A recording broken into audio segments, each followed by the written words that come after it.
everyone, welcome back to Walt and Sarah's channel. Today I'm going to teach you how to make a super easy cheesecake. To get started, grab a 9-inch pre-made pie crust, 2 8-ounce packages of cream cheese, now you need them at room temperature, 2/3 cup sugar, 2 large eggs, again at room temperature, and 1 teaspoon of vanilla extract. If your cream cheese is not at room temperature, when you go to bite your cheesecake, you're going to notice it is very lumpy. If your eggs get too warm while sitting out on the counter, your cheesecake might taste like scrambled eggs. These things you do not want. As for the mixing, you're going to cream together your cream cheese and your sugar. Once that's pretty well mixed, you're going to add in your eggs. I like to mix them up a little bit before I add them to my mixer. That is my preference. You don't have to. You could just add them in one at a time, or you can mix them a little bit by hand just to give them a little smoother consistency. Now, if you're like me and have Googled tips for making cheesecake, you might notice a lot of people say do not mix it too fast or you're going to have an airy texture. Personally, that is my preference. I do prefer an airier cheesecake. So I'm going to mix it to my liking. I'm going to make sure that all the ingredients are very well blended. Don't forget to add your 1 teaspoon of vanilla extract. Your goal is to get about 90% of the clumps to disappear. If you have a few in there, you don't have to worry about it. They will melt once you start baking. Some of you will be able to skip this next step. I have to scrape down the sides and the center and the paddle to make sure all of my ingredients are well mixed. This mixer came from Walmart on Christmas Eve, might I add, because my previous one didn't make it through the holidays.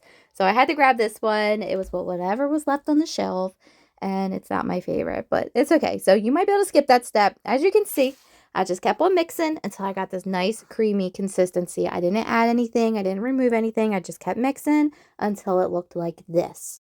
Since we're trying to keep this video with basic and easy cheesecake making, I'm using a 9-inch pre-made pie crust. This is a Keebler brand one, but you can use your favorite brand. We're just going to pour our mixture into the pie crust and level it out. I'm scraping the sides, trying to get as much as I can into this.